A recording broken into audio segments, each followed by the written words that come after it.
Hello everyone, welcome to my YouTube channel physics वाले RJ sir. तो guys, जो class 11th की second unit है काइनेमेटिक्स, उसका जो पार्ट बी है वेक्टर, वो हम कर रहे थे। और उसका हमने जो ट्रायंगुलर लॉ है, पैरेललोग्राम लॉ है, पॉलीगन लॉ है, वो चीज़ें हमने कंप्लीट कर चुके थे हम अपनी लास्ट वीडियो के अंदर। और इस वीडियो के अंदर हम rectangular component of vector vector के जो रेक्टेंगुलर कंपोनेंट है वहाँ से अपनी वीडियो को कंटिन्यू करेंगे। देखिए, when a vector is resolved along two mutual perpendicular direction, जब हम किसी वेक्टर को दो म्यूचुअल परपेंडिकुलर डायरेक्शन में रिजोल्व करते हैं, ब्रेक करते हैं, the component so obtained are called rectangular component of the given vector. तो उस कंपोनेंट को हम क्या बोलते हैं? रेक्टेंगुलर कंपोनेंट बोलते हैं। या मान लीजिए यहाँ पे मैं आपको एक एग्जांपल बता दूँ। ये हमारे पास एक वेक्टर है, मान लीजिए। अगर मेरे को इसको रेक्टेंगुलर इसके कंपोनेंट में ब्रेक करना, तो मैं क्या करूँगा, उनको एक ये हो जाएगा हमारा और एक ये हो जाएगा, यानी कि इसको परपेंडिकुलर और हॉरिजेंटल में क्या कर दूंगा, ब्रेक कर दूंगा। तो जो ये होगा और जो ये होगा, ये इसके दोनों क्या होंगे? रेक्टेंगुलर कंपोनेंट होंगे, राइट। ये वेक्टर था और इसको हमने दो कंपोनेंट में ब्रेक कर दिया, तो ये क्या हो जाएंगे? इसके रेक्टेंगुलर कंपोनेंट हो जाएंगे। Rectangular component of a vector in a plane, जो रेक्टेंगुलर कंपोनेंट है वेक्टर का, वो प्लेन के अंदर कैसे होगा? देखिए, suppose we resolve vector A, हम ए वेक्टर को रिजोल्व करेंगे along X axis and Y axis. Initially point of A as the origin O, जो इनिशियली है वो कहाँ पे है? ओरिजन के ऊपर है। Draw two axis O X and O Y perpendicular to the each other, एक दूसरे के परपेंडिकुलर लाई करते हैं। From the head P of A draw P M perpendicular O X and P N perpendicular O Y. देखो इसने क्या बोला है, इसने बोला है कि जो इनिशियली है, जो वेक्टर ए है वो ओ ओरिजिन पे लाई करता है, तो हमने उसको आगे बढ़ा दिया पी पॉइंट पे। ठीक है, अब हमने पी पॉइंट से एक परपेंडिकुलर ड्रॉ कर दिया एक्स एक्सिस के ऊपर एम पॉइंट के ऊपर, और एक परपेंडिकुलर ड्रॉ कर दिया एन पॉइंट पे वाई एक्सिस के ऊपर। तो ये इसके क्या हो जाएंगे कंपोनेंट? ये तो हो जाएगा ए एक्स, और इसको हम ए एक्स आई भी लिख सकते हैं क्योंकि एक्स के लॉन्ग आई कंपोनेंट होगा।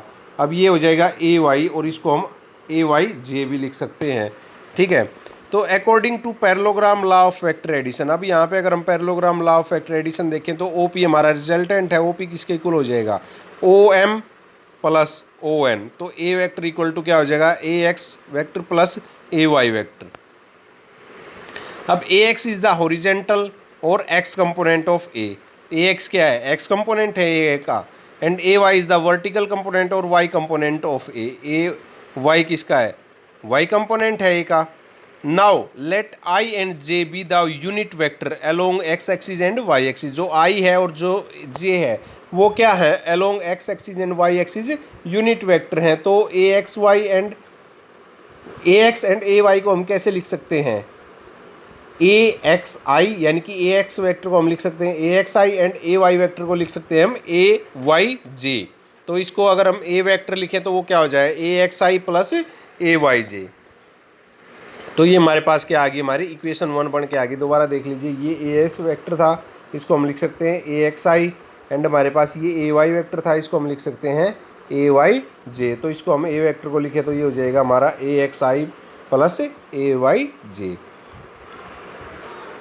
Equation 1 is the equation for vector A in term of its rectangular vector. देखिए, अब यहाँ मैं एक चीज़ और आपको बताना चाहूँगा कि जो हमारे पास वेक्टर होगा जिसको हमने रेक्टेंगुलर कंपोनेंट में ब्रेक किया है, वो अपने कंपोनेंट के सम के इक्वल होगा। तो यहाँ पे हम ए वेक्टर को लिख सकते हैं A X I plus A Y जे, ये इसकी स्केलर फॉर्म होगी। ठीक है, तो equation 1 is the equation of vector A in term of its rectangular component. तो ये इसके क्या हो जाएंगे? रेक्टेंगुलर कंपोनेंट हो जाएंगे। If vector A makes an angle theta with axis x axis, हम यहाँ पे मान लेते हैं जो वेक्टर ए है वो एक्स एक्सिस के साथ कौन सा एंगल बना रहा है? थीटा एंगल बना रहा है। तो वो हो जाएगा ए एक्स इक्वल टू हो जाएगा A cos theta, and A Y हो जाएगा ए साइन थीटा के इक्वल, यानी कि हॉरिजॉन्टल कंपोनेंट कोस थीटा और वर्टिकल कंपोनेंट साइन थीटा। अब यहाँ पे हम क्या करेंगे? इसकी अगर स्क्वेयरिंग कर दें तो स्क्वेयरिंग करने पे क्या होगा? A X square plus A Y square. वो कैसे? Cos square theta plus sine square theta equal to A हो जाएगा, राइट। हमने ए एक्स और ए वाई की वैल्यू पुट करी, A cos theta A sine theta, उनका स्क्वायर करेंगे, A square cos square theta plus A square sine square theta. वहाँ से ए स्क्वायर को हमने क्या किया, कॉमन निकाल लिया, बचा क्या अंदर कोस square theta plus sign square theta, और इधर क्या हो जाएगा, ये ए आ जाएगा खाली। तो इसको अगर मैं और देखें ब्रीफ से तो A square equal to A X square plus A Y square, A की वैल्यू निकालेंगे तो A X square A Y square और उसका अंडर रूट हो जाएगा। अब यहाँ पे टेंजेंट थीटा निकालेंगे तो ए वाई अपॉन ए एक्स, थीटा की वैल्यू निकालेंगे तो थीटा टेन इनवर्स ए वाई अपॉन ए एक्स हो जाएगा हमारे पास। नेक्स्ट है resolution of A position vector into rectangular component. अब पोजीशन वेक्टर को जब हम रिजोल्व करेंगे रेक्टेंगुलर कंपोनेंट में तो कैसे करेंगे, तो देखिए हमारे पास एक ओपी कोई पोजीशन वेक्टर है जो एक्स और वाई की पोजीशन बता रहा है, तो हमने इस पे परपेंडिकुलर ड्रॉ किया, एक्स एक्सिस पे P M and P N. फिर से वही जो ये है एक्स के साथ थीटा एंगल बना रहा है, तो P M perpendicular X axis and P N perpendicular Y axis. Then O M किसके हो जाएगा, एक्स के इक्वल, एंड ओ एन किसके इक्वल हो जाएगा, वाई के इक्वल। तो इनकी स्केलर फॉर्म में लिखेंगे तो ये हो जाएगा X I unit vector and Y J unit vector. According to parallelogram law अगर यहाँ पे करें तो ओ पी इक्वल टू हो जाएगा O M plus O N हो जाएगा, तो आर किसके इक्वल हो जाएगा, X I plus Y J के। अब आर को फिर से लिखेंगे तो आर एक्स आई किसके इक्वल है, जो एक्स आई था वो ओ एम के इक्वल है और ये ओ एन के इक्वल है, तो R equal to under root O M square plus O N square, और ओ एम और ओ एन किसके इक्वल है, एक्स के, तो X square plus Y square.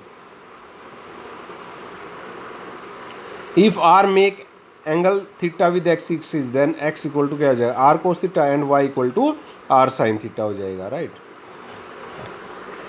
अब देखिए यहाँ पे क्या है, स्केलर और डॉट प्रोडक्ट, यानी कि जब भी स्केलर प्रोडक्ट की बात करें तो उसको हम डॉट प्रोडक्ट भी बोल सकते हैं। द स्केलर और dot product of two vector A and B is defined as the product of magnitude of A and B. ये किसका किसका प्रोडक्ट है, ए और बी का, and cosine of angle theta between them, और उसके बीच में एंगल कौन सा आएगा, कोसाइन थीटा। तो देखिए यहाँ पे हमारे पास ए वेक्टर डॉट बी वेक्टर दिया, तो इसको मैं लिख सकता हूँ ए वेक्टर बी वेक्टर, डॉट हटाने के लिए लगा देंगे कोस थीटा या ए बी कोस थीटा, इस तरीके से हम लिख सकते हैं। यानी कि जब भी डॉट आएगा तो उसको हटाएंगे तो कोस थीटा आएगा, अगर उसको लगाएंगे तो डॉट आएगा, यानी डॉट की जगह पे हम कोस थीटा लगा सकते हैं और कोस थीटा की जगह पे डॉट लगा सकते हैं। तो इसकी प्रॉपर्टीज क्या है, देखिए स्केलर प्रोडक्ट इज कॉम्यूटेटिव, यानी कि A dot B equal to क्या होगा, B dot A. Scalar product is distributive, A dot B plus C, तो A dot B plus A dot C के। If A and B are two vector, A और B दो vector है perpendicular to each other, then A dot B A B cos 90, cos 90 की value 0, तो क्या हो जाएगा, 0 हो जाएगा। नेक्स्ट है हमारा, if A vector and B vector are two parallel vector, दो पैरेलल हैं तो उनके बीच में एंगल कितना होगा, 0, तो ए डॉट बी यानी कि A B cos theta, theta की वैल्यू कितनी है, 0, तो कोस 0 क्या आ जाएगा, 1, तो क्या आ जाएगा यहाँ पे A B. If A vector and B vector are two parallel vector having opposite direction, अगर वो अपोजिट डायरेक्शन में है तो उनके बीच में एंगल कितना बनेगा, देखिए अपोजिट डायरेक्शन मतलब एक वेक्टर यहाँ पे है और एक वेक्टर यहाँ पे, इस तरीके से, तो इन दोनों के बीच में एंगल कितना बनेगा, 180 डिग्री का। तो कोस 180 की वैल्यू कितनी होती है, -1, तो क्या हो जाएगा, माइनस ए बी के। जो सिक्स्थ प्रॉपर्टी है वो क्या है, the scalar product of a vector with itself is equal to the square of its magnitude. अगर स्केलर प्रोडक्ट निकाले खुद उसी वेक्टर के साथ तो क्या हो जाएगा, खुद के मैग्नीट्यूड के स्क्वायर के इक्वल हो जाएगा। क्यों, क्योंकि ए डॉट ए, तो A dot A cos theta angle कितना होगा, 0 कोस 0 1, तो क्या हो जाएगा, ए स्क्वायर या ए वेक्टर मॉडुलस का स्क्वायर हो जाएगा। नेक्स्ट है, scalar product of two similar base vector is unit and that of two different base vector is 0। इसने देखो क्या बोला है, सिमिलर बेस वेक्टर का तो क्या होगा, यूनिटी, एंड डिफरेंट का क्या होगा, 0 होगा, यानी कि आई आई तो क्या होगा 1, आई जे करेंगे तो क्या होगा 0। तो यहाँ पे क्या है, आई आई का डॉट प्रोडक्ट, जे जे का डॉट प्रोडक्ट एंड के का डॉट प्रोडक्ट क्या होगा 1, बट डिफरेंट आई जे का, जे के का और उनका करेंगे तो वो क्या होगा हमारे पास 0 होगा। ये चीज़ बहुत इंपॉर्टेंट है, याद रखना इसको। नेक्स्ट है, scalar product of two vector A and B is equal to the sum of the product of their corresponding rectangular component. जो ए बी का डॉट प्रोडक्ट है वो उनके रेक्टेंगुलर कंपोनेंट के प्रोडक्ट के सम के इक्वल होगा। कैसे, अब देखो मैं ए है हमारे पास, ए वेक्टर है, उसको रिजोल्व करके लिख सकता हूँ A X I plus A Y J and plus A Z के। ऐसे ही बी को लिखूंगा B X B Y and B Z, ऐसे ही लिख सकता हूँ। अब जब दोनों की प्रोडक्ट करवाऊंगा तो आई आई क्या हो जाएंगे 1, तो क्या बचेगा ए एक्स एंड बी एक्स। बाकी आई जे की करवाऊंगा आई के की करवाऊंगा वो 0 हो जाएंगे। ऐसे ही जब जे जे की करवाऊंगा तो 1 हो जाएगा, तो क्या बचेगा ए वाई बी वाई, बाकी सारे 0। ऐसे ही जब के की करवाऊंगा तो क्या हो जाएगा 1, बाकी सारे 0, यानी कि क्या बच जाएगा A X B X A Y B Y and A Z B Z. तो इस तरीके से मैं इसको लिख सकता हूँ। नेक्स्ट है हमारे पास we can express A vector and B vector in term of their rectangular component as. तो कैसे लिख सकते हैं रेक्टेंगुलर कंपोनेंट में, तो यहाँ पे हो जाएगा A X I A x जे, ये हो जाएगा प्लस ए जेड के, और नीचे हो जाएगा B x I plus B Y J plus B Z के। इस तरीके से हम इसको लिख सकते हैं। फिर इसका डॉट प्रोडक्ट निकालेंगे तो A X I plus A Y J plus A Z के, तो डॉट प्रोडक्ट है B x I plus B Y J plus B Z के साथ। तो यहाँ से क्या होगा, जब आई का करेंगे एक बार इसका करेंगे इस सारे के साथ, फिर इसका करेंगे इस सारे के साथ, फिर इसका करेंगे इस सारे के साथ, तो यही किया हमने, 3 टर्म आ गई हमारे पास। अब देखो जब इसका करेंगे तो केवल आई वाली टर्म 1 होगी, बाकी ये सारी 0 हो जाएंगी। ऐसे ही यहाँ पे जे वाली टर्म 1 होगी, ये और ये 0 हो जाएगी। के वाली टर्म ये 1 होगी और ये दोनों 0 हो जाएंगी। तो हमारे पास जो लास्ट में रिजल्ट बन के आएगा वो बन के आएगा A dot B A X B X plus A Y B Y plus A Z B Z. अब vector product of 2 vector, 2 vector का वेक्टर प्रोडक्ट करेंगे तो वहाँ पे इसको डॉट प्रोडक्ट और स्केलर प्रोडक्ट था, यहाँ पे वेक्टर प्रोडक्ट है। वेक्टर प्रोडक्ट को हम क्रॉस प्रोडक्ट भी बोल सकते हैं। The vector or cross product of 2 vector is defined as the vector whose magnitude is equal to the product of the magnitude of a 2 vector and sine of the angle between them, और जो angle होगा वो किसके साथ आएगा, sign के साथ आएगा। And whose direction is perpendicular to the plane of the 2 vector, और जिसकी जो डायरेक्शन होगी वो क्या होगी, जो प्लेन है उसके परपेंडिकुलर होगी। And is given by the right hand rule, right hand rule से हम इसको शो कर सकते हैं। अब देखिए यहाँ पे दिया गया है if theta is the angle between the vector A and B, अगर थीटा, ये हमारे पास 2 वेक्टर हैं ए और बी, और जो रिजल्टेंट वेक्टर आए ए क्रॉस बी वो इस प्लेन के परपेंडिकुलर होगा। अब ये इसको ऐसे रोटेट करेंगे तो ए क्रॉस बी, ठीक है, ए से बी की तरफ इस तरीके से जाएंगे तो ए क्रॉस बी हमारे पास हो जाएगा। तो ए क्रॉस बी क्या आ जाएगा, ए बी साइन थीटा और एन कैप क्या है यहाँ पे यूनिट वेक्टर। तो हमने क्रॉस को हटाने के लिए क्या यूज किया, यहाँ पे साइन थीटा का यूज किया। टॉर्क और एंगुलर मोमेंटम ये इसके प्रोडक्ट्स हैं। अब जो रूल्स है for determining direction of A and B, तो कैसे फाइंड आउट कर सकते हैं, right hand screw rule. Right hand screw rule क्या है, if a right handed screw is placed with its axis perpendicular to the plane. अब right handed screw हमने plane पे रखा है, कोई भी प्लेन है उस पर हमने राइट हैंड, मतलब कि कुछ राइट हैंड हम ऐसे लगा सकते हैं। ये मान लीजिए ये कोई स्क्रू है इस तरीके से, अभी हम इसको ऐसे रोटेट करेंगे तो ये कैसे जाएगा, ए टू बी जाएगा, और ये इसका क्या होगा, रिजल्टेंट होगा। If a right hand screw is placed with its axis perpendicular to the plane of vector A and B and is rotated from A to B through the small angle. अब इसको हम क्या करेंगे, ए to B rotate करेंगे, जैसे ये आपको diagram में दिखाया गया है।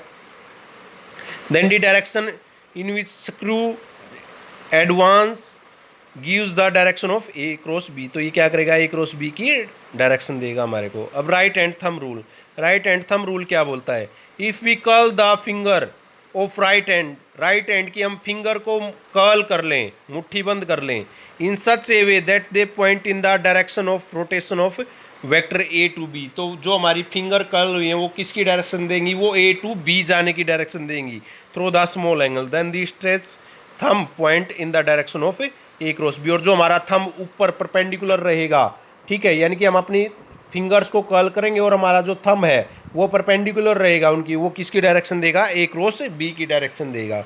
अब ऐसे यहाँ पे प्रॉपर्टीज़ हैं, क्या क्या हैं देखिए। जो anti commutative A cross B equal to होगा माइनस बी क्रॉस ए के, यानी कि कॉम्यूटेटिव नहीं होगा ये।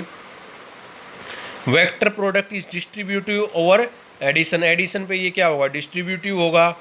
Vector product of two parallel or anti parallel vector is null vector, जो वेक्टर प्रोडक्ट है टू पैरेलल की और एंटी पैरेलल की वो क्या है, नल वेक्टर है। नेक्स्ट है the magnitude of the vector product of two mutual perpendicular vector is equal to the product of their magnitude, जो दो म्यूचुअल परपेंडिकुलर वेक्टर हैं उनकी जो मैग्नीट्यूड है वो क्या होगी, ए बी के इक्वल होगी। नेक्स्ट है vector product of two vector can be express in term of their rectangular component as determined, इस फॉर्म में हम ए क्रॉस बी को रेक्टेंगुलर कंपोनेंट में शो कर सकते हैं, राइट। अब ये जो वेक्टर प्रोडक्ट है इन टर्म ऑफ रेक्टेंगुलर कंपोनेंट, इसमें वही दिखाया है, ए को ब्रेक कर दें पहले ए एक्स आई में प्लस ए वाई जे में प्लस ए जेड के में, एंड देन बी एक्स आई में बी वाई जे में बी जेड के में। तो ए क्रॉस बी निकालेंगे तो आई वाले कंपोनेंट एक साइड आ जाएंगे, जे वाले कंपोनेंट एक साथ आ जाएंगे और के वाले कंपोनेंट एक साथ आ जाएंगे।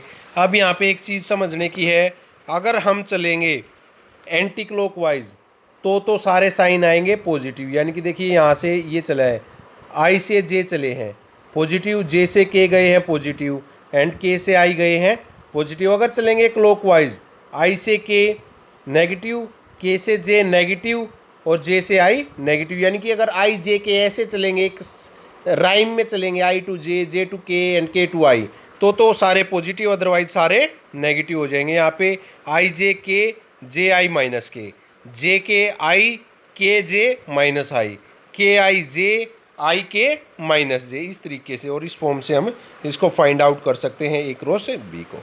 तो आई होप आपको ये वीडियो अच्छी लगी होगी एंड अच्छे से समझ आया होगा गाइस। फिर भी अगर आपकी कोई क्वेरी है तो आप मेरे को कमेंट सेक्शन में बता सकते हैं, और आपने अभी तक मेरा channel like share and subscribe नहीं किया है तो प्लीज़ आप मेरे चैनल को लाइक शेयर एंड सब्सक्राइब ज़रूर करें। Thank you guys.